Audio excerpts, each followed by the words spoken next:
Good morning. You're welcome back to my channel. It's so amazing to be back here. I just wanted to say a thank you to everyone who watched my video, who shared, who liked the last video, and who commented. The feedback was so good. Yes, a lot of people had a lot to learn from it, a lot to share, and insights, and it was really good. Thank you. And as usual, don't forget to share, like, and comment. Today, our topic is still on the single mom saga.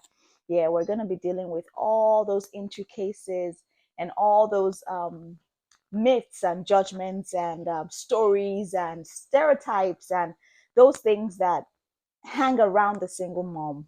So today, I'm here to debunk a lot of myths that we hear about single moms, right? The first thing, a lot of people believe that single moms are incapable of achieving good things or making it in life. You'll hear things like single moms always receive public assistance. So where I am, it's believed that single moms receive public assistance, that it is only single moms that are always the ones receiving public assistance. Single moms are the ones that live in government homes, in council flats, and those kind of things, because they have been stigmatized. Like they just believe that single moms cannot afford a decent life, a decent way of living, and then they segregate them. Good news is that is a lie. So in the US, in Canada, in the UK, it's perceived that single moms are the ones you find in council flats, in government homes, receiving public funds all the rest of their lives. They're not working, they're just staying there, sitting at home and receiving public funds and those kind of things, thinking that single moms don't amount to anything. Yes, there is a percentage of the women that do that. And there's also the higher percentage of the hardworking ones, the ones that don't rely on public assistance, the ones that don't want to receive public assistance, the ones that don't live in council flats and pay their rents. Single moms can buy homes, single moms can buy cars, single moms live a good life. The second one is that single moms cannot give their children the same love and attention that married couples give. So untrue. In fact, the single moms have the most love to give because they know they are the father. They know they're acting in the space of the father, acting in the space of the mother. So they have a lot of love to give. They've been down that road. They know what it is not to have love. They have a lot of love to give. There are some single moms that are still going through trauma and still need a lot of healing themselves. So it's hard for them to give love. There are women like that. And I'm here to help those women. I'm here to help those women that feel broken, that feel lost, that feel they need a helping hand. They're just overwhelmed. They don't know how to care for their children. I'm here. I'm that shoulder you lean on. Yes, I'm that voice you want to hear. I'm here. I'm here to help you and lead you to that journey to wholeness. So some moms still need a lot of attention. They still need care. They need to take care of themselves. They need to know that they are loved. They need to value themselves. They need to heal from trauma. So if you are that woman out there, please reach out for help. I'm here to help you. So back to what we were talking about. With kids, I just wanted you to know that love is the answer. As long as you're able to show them love from all angles. It doesn't matter where the love is coming from, whether it's from a married couple or it's from a single mom. Yes, everyone wants a stable home. Every child desires to have a stable home, whether it's the father and the mother. But sometimes the circumstances won't allow.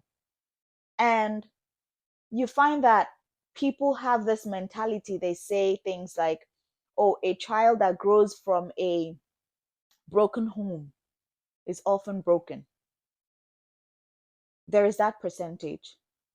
So a home that and whether it's from a single mom home or it's from a married home, if a child grows up from a home where there is abuse, verbal abuse, physical abuse, whether it's drug addiction, an addiction of all sorts, that child is not going to grow up the way that a child that grows up from a normal home without addiction, without abuse, is going to grow up. So it's not a matter of whether the child is from a broken home or not.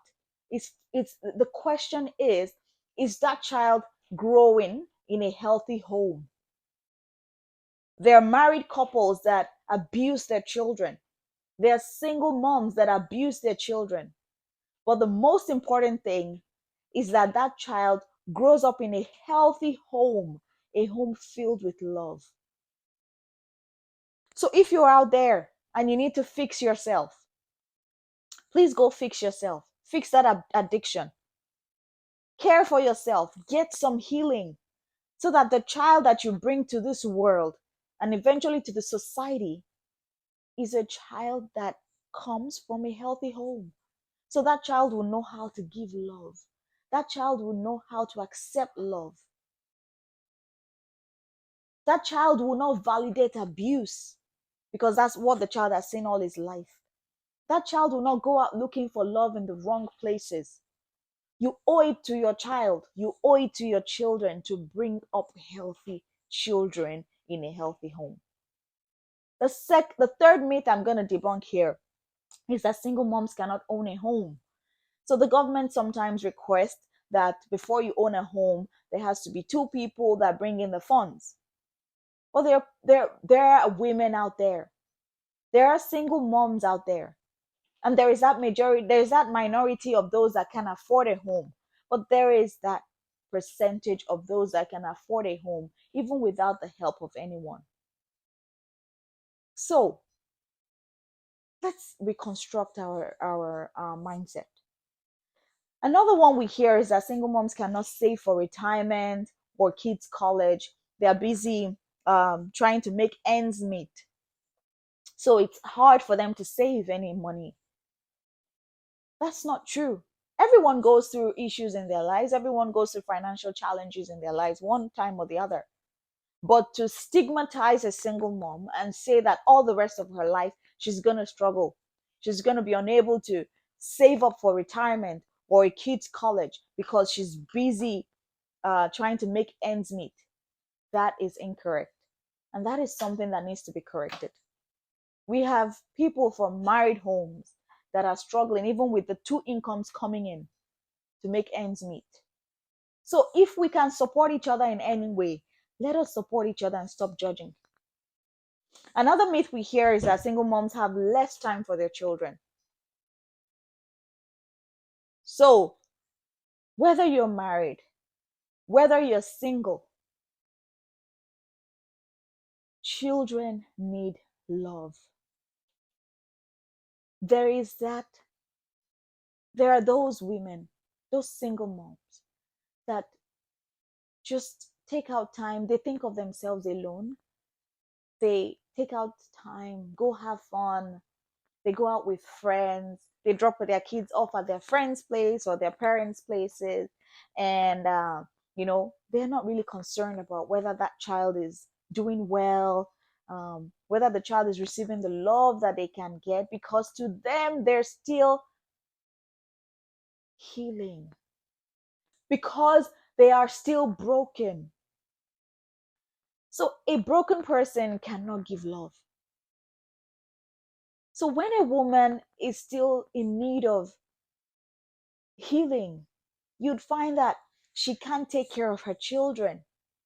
She can't give love. She looks for love in the wrong places.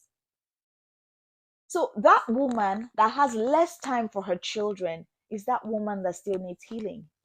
But there are some that already have gone through that journey and they know what it means to give love.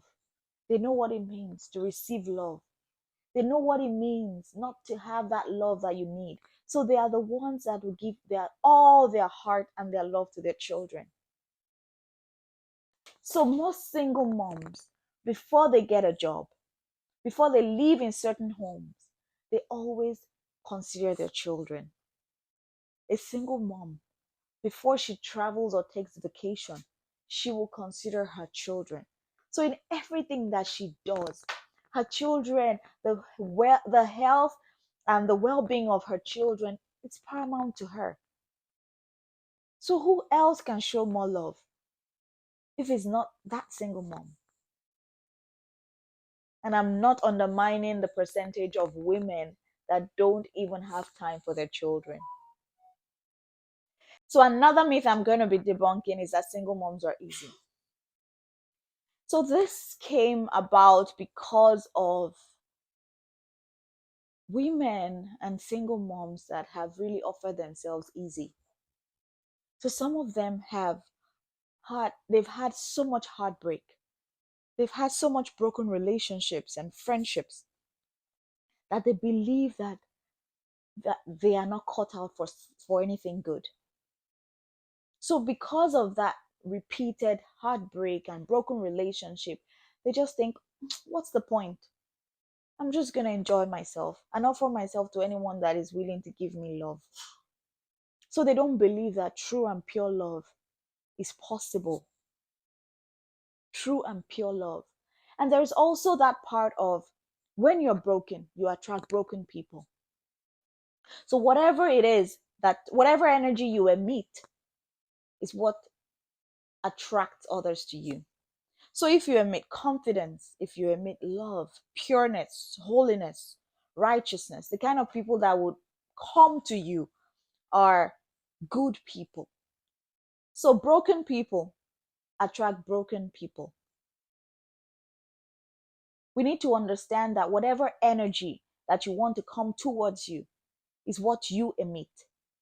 So if you are constantly looking like you're broken and you're constantly acting and playing the victim, you're constantly looking and seeking for help, you're constantly looking like you are easy, you would attract people that would make you feel like you're easy.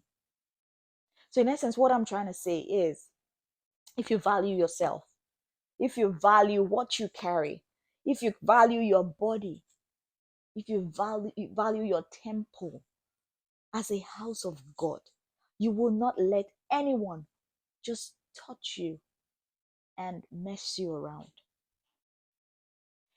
If you carry that confidence and that self-esteem, the kind of men that will come around you are men that will value you.